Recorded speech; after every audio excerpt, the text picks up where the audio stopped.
Muy buenas noches, profesor César Quijano. Mi compañera Vanessa Dier y mi persona Sheila Sánchez tienen el placer de darle el resumen del video asignado donde habla de la Edad Media, pensamiento, cultura y temor. La época medieval, donde se especifica lo que es el mecanismo del poder, la religión, que es la más influyente. Se habla del cuadro social, de la estructura, valores, política, institución, origen y lo que es nuestra Europa hoy. La iglesia, que se especifica de que en ese entonces se hacían unos pactos entre dos señores, uno que representaba lo que era la iglesia y el otro que representaba reyes o ministros o que tenían poder, donde ellos hacían un pacto y entrelazaban sus manos, terminando en un beso, donde ellos prevalecen a cuidar lo que eran las creencias de los valores que nos designaba el Señor, o sea, Dios. Se habla del feudalismo, donde se habla del Dios, el Señor de los señores, en representación de justicia y paz. Estos también llamados los que eran servidores de Dios. En la Edad Media se trata de un Dios que vino del Oriente, que se puede describir, temer, que no tenía rivales, que se habla del Padre, el Hijo y el Espíritu Santo, y el que no creía era desterrado o descomunado, y de un Dios que nos ama y que deberíamos amar, y se habla lo que es la fe y el melitismo instintivo. Se habla de un tiempo donde se sacaba para plegarias, rezos, retiros, el tiempo del mercader, donde se dividían lo que eran las actividades, jornadas de trabajo.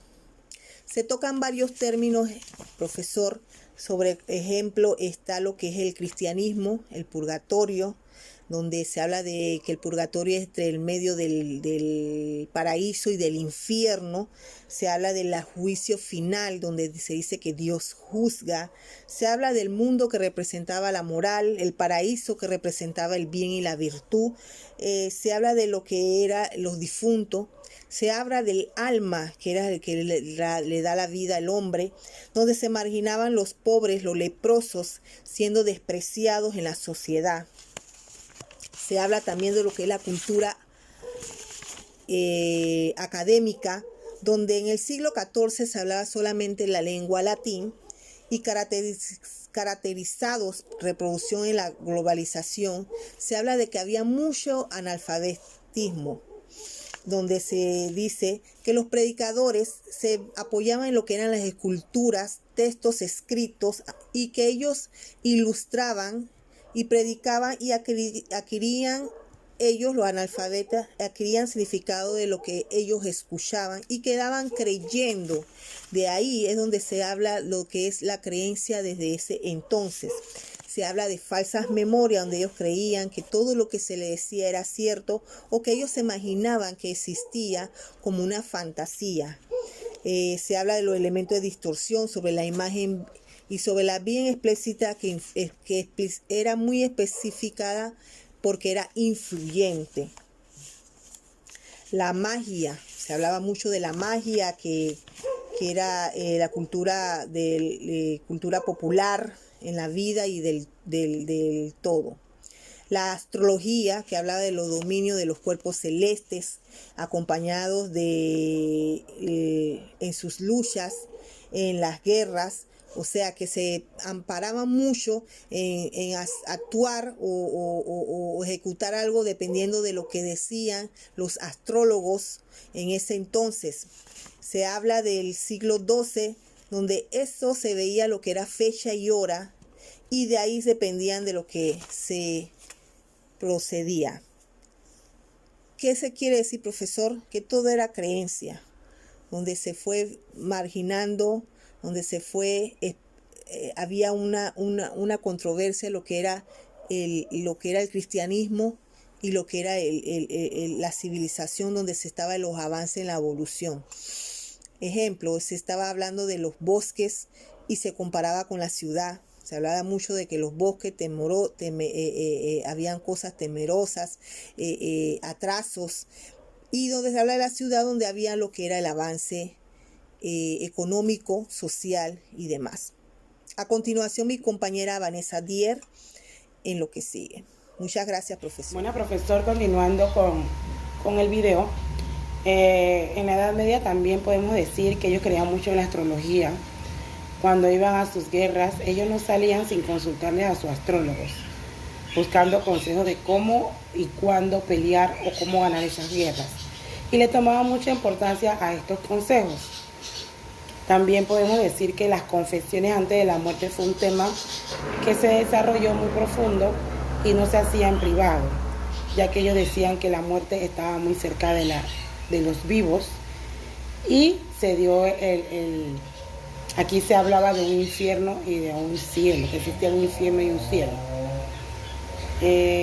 Otro punto que pudimos observar también era que la Edad Media fue considerado el reinado de los símbolos, donde cada número, cada color tenía un significado que ayudaba a comunicarse o a descifrar situaciones incógnitas, igual que las figuras geométricas. Por ejemplo, ellos decían que el número 3 significaba la Santa Trinidad, como el círculo, la figura geométrica del círculo, la perfección. También otro punto que se desarrolló dentro de la Edad Media fue la sexualidad, que se convirtió en un mito de la carne y del pecado, y principalmente en el cuerpo femenino, donde ellos veían solo a la mujer para procrear. No, la sexualidad no era un tema, era un tabú en esos tiempos, igual que la virginidad. Era una flor de la santidad para las iglesias. Eso era algo muy sagrado y era un valor que se sembraba en las niñas o adolescentes en esos tiempos. Puedo concluir, profesor, viendo todo el video, que lo más importante que podemos aportar dentro de la Edad Media es que esta etapa fue una de las creyentes de la historia, fue una de las más religiosas. Es una etapa de símbolos, donde todo significaba algo, que creían en la astrología, tenían miedo al demonio, por ello la gente se comportaba según los principios de la religión para ir al cielo y no al infierno. Cuestionaban mucho sobre el significado de los sueños y las pesadillas. Decían que esto era producido por esos demonios cuando tenían sueños o pesadillas. También el tema de la sexualidad, como dije antes, que era un tabú, donde solamente la sexualidad era para procrear. Cuando se veía esto en pareja, esto era pecado. Entonces podemos decir que la Edad Media fue una etapa donde la religión católica fue la que más tuvo poder. Muchas gracias.